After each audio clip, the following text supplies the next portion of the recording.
Hello दोस्तों, मैं राकेश चौधरी आपका मैथमेटिक्स टीचर वेलकम करता हूं आपका डिजिटल तैयारी के यूट्यूब चैनल पर। जैसा कि आपको पता है, हम बात कर रहे हैं राकेश यादव क्लास नोट्स के बारे में और उसमें हमारा चैप्टर चल रहा है ज्योमेट्री और उसका पार्ट देख रहे हैं हम पार्ट नंबर 4। तो देखते हैं पार्ट नंबर 4 में हमारा क्वेश्चन नंबर 21 क्या कह रहा है, देखिएगा।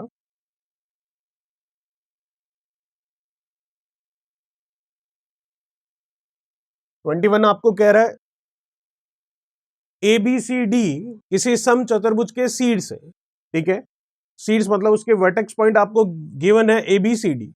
भुजा AB और BA को बिंदु P और E तक बढ़ाया गया और ED और PC को बढ़ा हुआ भाग T पर मिलता है और आपको गिवन है क्या, EA is equals to AB is equals to BP। तो हमें बताना एंगल T की वैल्यू क्या होगी। चलिए देख लेते हैं। सम चतुर्भुज है आपके पास ABCD, तो ये बना लेते हैं हम एक सम चतुर्भुज।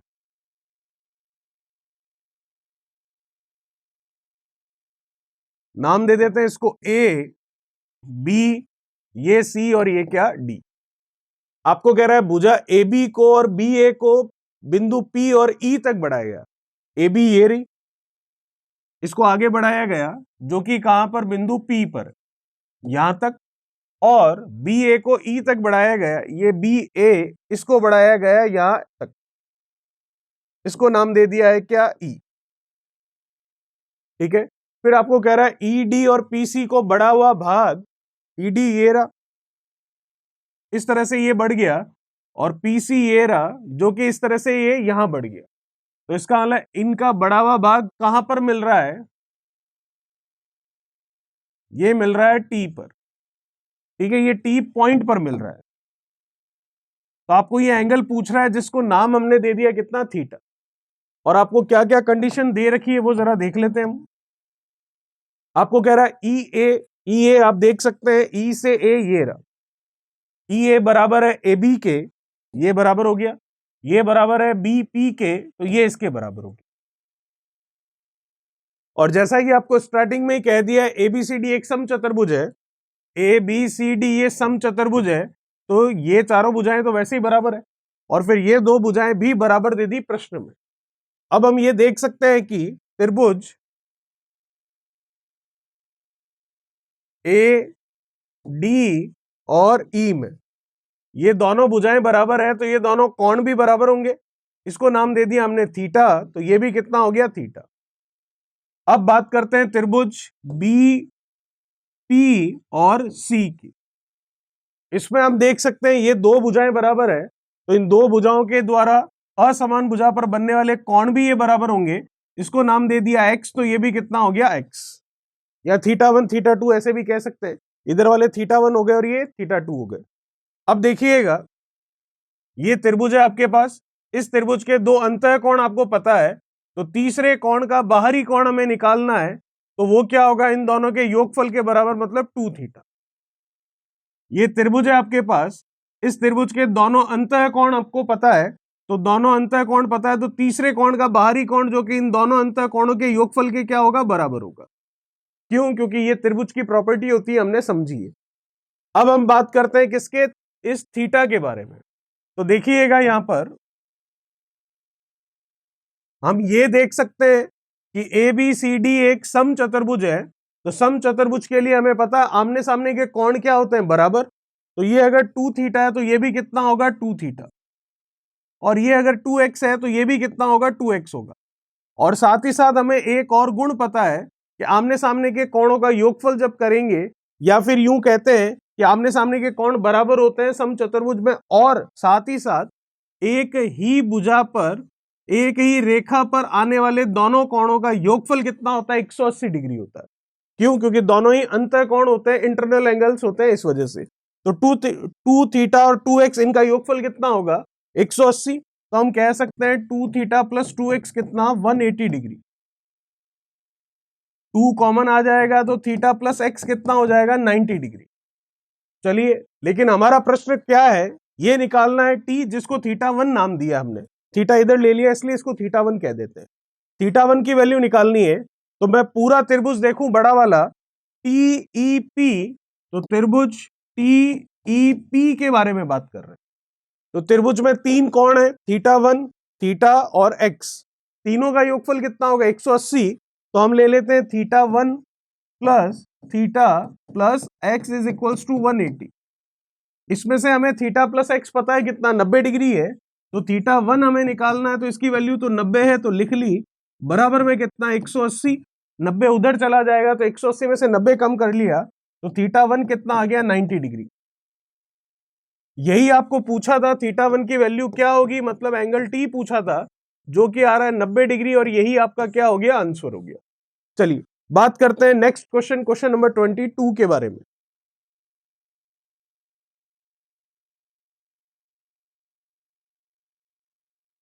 क्या कह रहा है 22वां सवाल, देखिएगा, डायग्राम बना लेंगे फिर से। ए बी सी हमारे पास एक ट्राइंगल दे रखा है, ये लीजिए, उसमें एक पॉइंट है ये डी, और ये इधर है आपके ई, ये है ए, ये है बी, और ये है सी। आपको कह रहा है ए डी बराबर डी ई बराबर ई सी बराबर बी सी, और आपको कह रहा है ए बी और ए सी भी बराबर है। चलिए ए डी बराबर है, तो ये रहा आपके ए से डी, ये किसके बराबर है डी ई के, तो डी से ई, ये रहा डी से ई, तो ये दोनों आपस में बराबर है प्रश्न के अनुसार। फिर ई सी के भी ये बराबर है, तो ई से सी ये रहा, तो इसका मतलब ये इसके भी बराबर हो गया, और ई सी किसके बराबर है बी सी के, तो ये रहा आपका बी सी।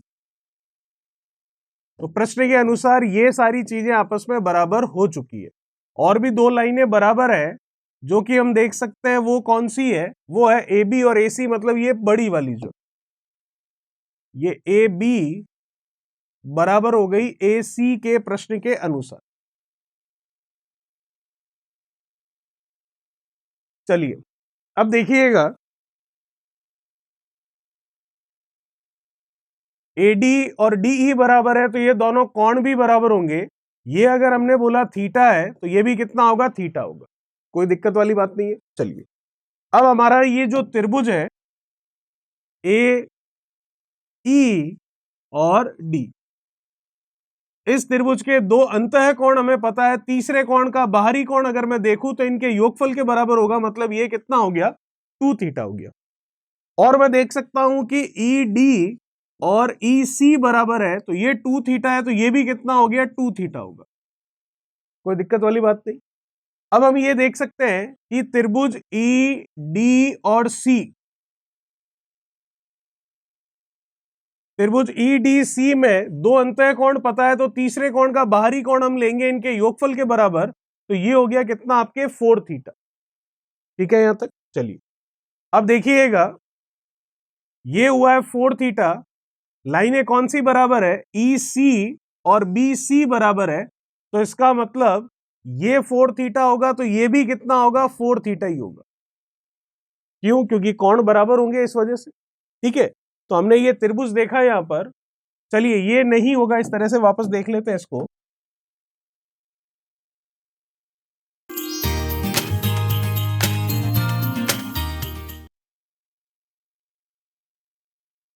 ये त्रिभुज था, ये दो अंतः कोण हो गए, ये तीसरा कोण था, तो इस तीसरे कोण का बाहरी कोण जो है वो इनके योगफल के बराबर होगा, लेकिन बाहरी कोण ये नहीं होगा, ये पूरा होगा, इसलिए ये 4 थीटा नहीं होगा। चलिए फिर देखते हैं तो ये कितना होगा।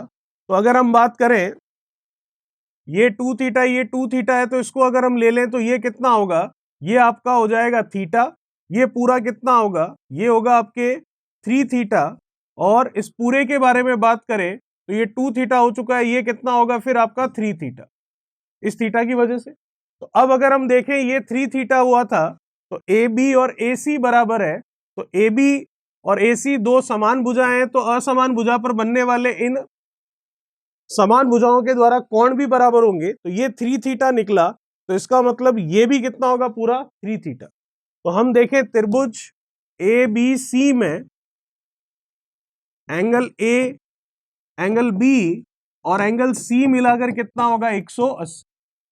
ए कितना है थीटा, बी कितना है हमारे पास, बी है आपके पास 3 थीटा, सी कितना है वो भी 3 थीटा है, और ये 180, ये कितना हो गया 7 थीटा, तो थीटा इज इक्वल्स टू हो गया 180/7। हमें थीटा के बारे में ही पूछा था, एंगल ए ही पूछा था, जो कि आ रहा है 180 बटा कितना 7। चलिए बात करते हैं नेक्स्ट क्वेश्चन, क्वेश्चन नंबर 23 के बारे में।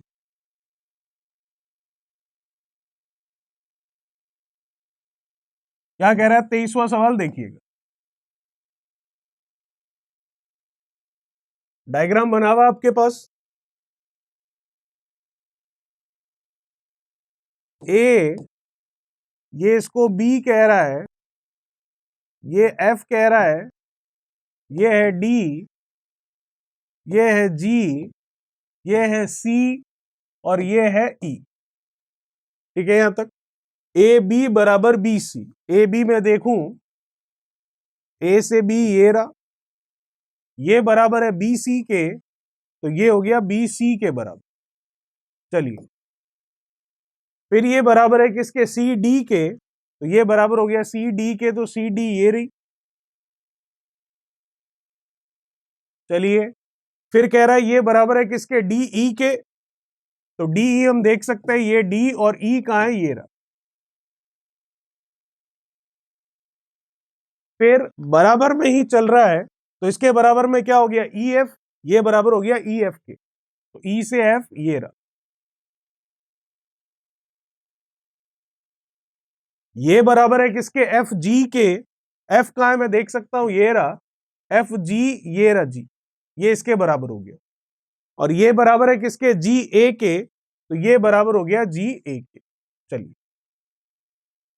तो आप देख सकते हैं जब कभी भी इस तरह की जिगजैग आकृति बने, तो इसका आंसर आपको वैसे तो इसी तरह से निकालेंगे जो कि हमने अभी अभी ये समझा था क्वेश्चन, लेकिन इसमें कम थी, 4 ही भुजाएं बराबर थी तो आसानी से कर लिया, लेकिन इसमें भुजाएं ज्यादा है तो उस वाले तरीके से करेंगे तो काफी टाइम लगेगा और कंफ्यूजन होगा। तो आपको ध्यान सिर्फ इतना ही रखना है, जब ये जिगजैग बनता हुआ नजर आए तो जो थीटा पूछा है आपको, एंगल पूछा है, वो होगा 180 डिग्री बटा जितनी आपको बराबर दे रखी है, कितनी दे रखी है, 1 2 3 4 5 6 और 7, तो डिवाइडेड बाई 7, तो थीटा की वैल्यू हो गई 180/7। चलिए बात करते हैं नेक्स्ट 24 के बारे में।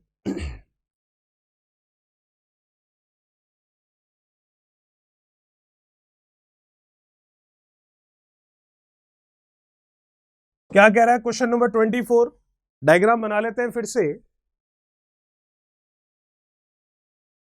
ये आपके पास ए, ये है बी और ये है ई,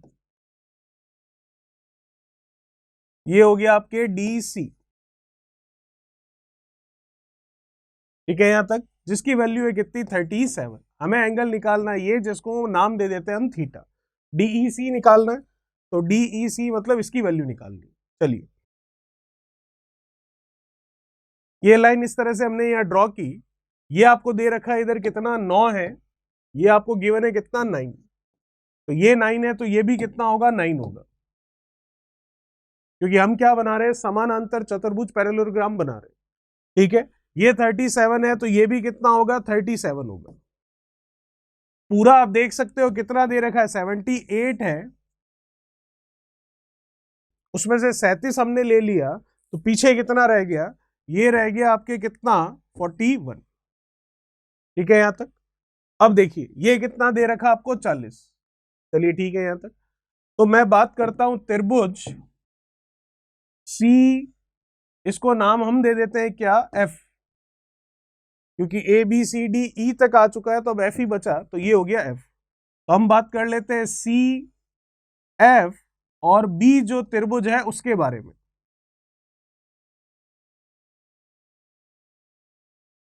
तो देखिएगा इसमें पाइथागोरस प्रमेय लग रहा है, और वो क्या है, 41 का स्क्वायर बराबर 40 का स्क्वायर प्लस 9 का स्क्वायर, ये कितना 1600, ये कितना 81। 41 का स्क्वायर करेंगे 1681 ही होता है, तो आप देख सकते हैं 1681 बराबर 1681, मतलब पाइथागोरस प्रमेय लगा, क्योंकि 41 का स्क्वायर आप कर लीजिए यही मिलेगा आपको। ये 1, ये कितना 8 और ये 16। चलिए तो पाइथागोरस प्रमेय लगा है। पाइथागोरस प्रमेय आपको पता है किसमें लगता है, राइट एंगल ट्राइंगल में, समकोण त्रिभुज में। तो हम देख सकते हैं ये कोण जो है कितने डिग्री का हो गया, 90 डिग्री का। क्योंकि पाइथागोरस प्रमेय लग गया इस त्रिभुज में, तो सबसे बड़ी वाली जो भुजा होती है वो 90 डिग्री के सामने ही होती है, तो 41 90 डिग्री के सामने होगा। लेकिन हमें तो ये थीटा निकालना है, ये कितना होगा, तो जरा यहां पर देखिएगा भुजा डी सी और ये ए एफ जो है आपस में क्या है, पैरेलल है। और वैसे ही अगर देखूं तो ए डी और ई एफ सी जो है ये भी आपस में पैरेलल है। इनको काटने वाली तिर्यक-छेदी रेखा डीसी है, और अगर इनकी बात करें तो इनको काटने वाली तिर्यक-छेदी रेखा कौन सी है, इसी है। तो ये 90 डिग्री है, तो ये भी कितना होगा, 90 डिग्री का ही होगा, क्योंकि दोनों कौन से कोण होंगे, संगत कोण होंगे, करस्पॉन्डिंग एंगल्स होंगे, इस वजह से। तो हमारा क्वेश्चन यही था, ये कितने डिग्री का होगा, डीईसी, तो ये 90 डिग्री का होगा। चलिए बात करते हैं नेक्स्ट 25 के बारे में।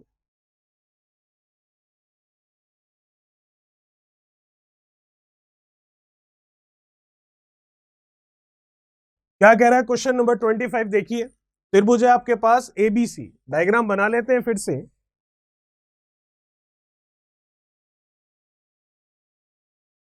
ठीक है, फिर ये आपको दे रखा है इनकी माध्यिकाएं,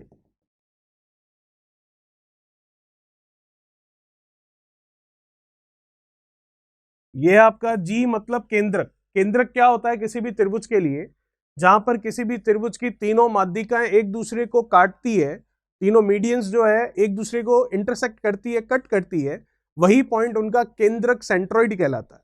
और केंद्रक के लिए अगर हम देखें तो वो उस पूरी माध्यिका को, तो जैसे कि यहाँ माध्यिका देखें, इसको नाम दे रखा है ओ, यहाँ कुछ नाम नहीं दे रखा है, तो ठीक है, आपको कह रहा है ये पूरा कितना है, यहां से यहां तक 20 है, ये है 20, और आपको कह रहा है कि ए जी और बी सी बराबर है, ए से जी और बी से सी बराबर है, तो ये मिड पॉइंट हो गया, तो ये 10 और ये कितना 10।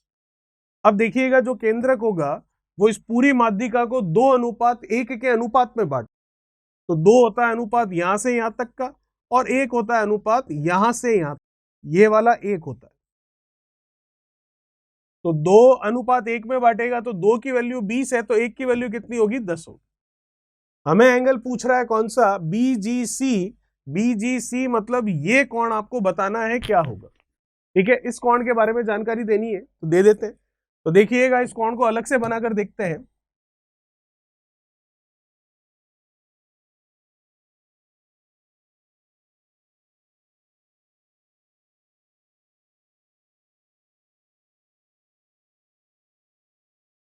ठीक है, तो ये एंगल कितना होगा वही आपको बताना है, तो एंगल मैंने बना भी दिया, आप समझ गए होंगे। ये हो गया हमारे अर्धवृत्त के लिए, अगर हम देखें उसका व्यास डायामीटर, तो अर्धवृत्त बनेगा तो इस तरह से कुछ बनेगा। तो अर्धवृत्त के अंदर बनने वाला जो त्रिभुज होता है वो हमेशा कौन सा होता है, समकोण त्रिभुज होता है, राइट एंगल ट्राइंगल होता है। तो ये क्या होगा, 90 डिग्री ही होगा, यही पूछा है, तो हमारा आंसर हो जाएगा कितना, 90 डिग्री। चलिए बात करेंगे नेक्स्ट क्वेश्चन, क्वेश्चन नंबर 26 की हमारे नेक्स्ट पार्ट में। तब तक चैनल को सब्सक्राइब, वीडियो को लाइक, शेयर और कमेंट बॉक्स में कमेंट्स कीजिए। Thank you so much. Please like, share, subscribe digital तैयारी।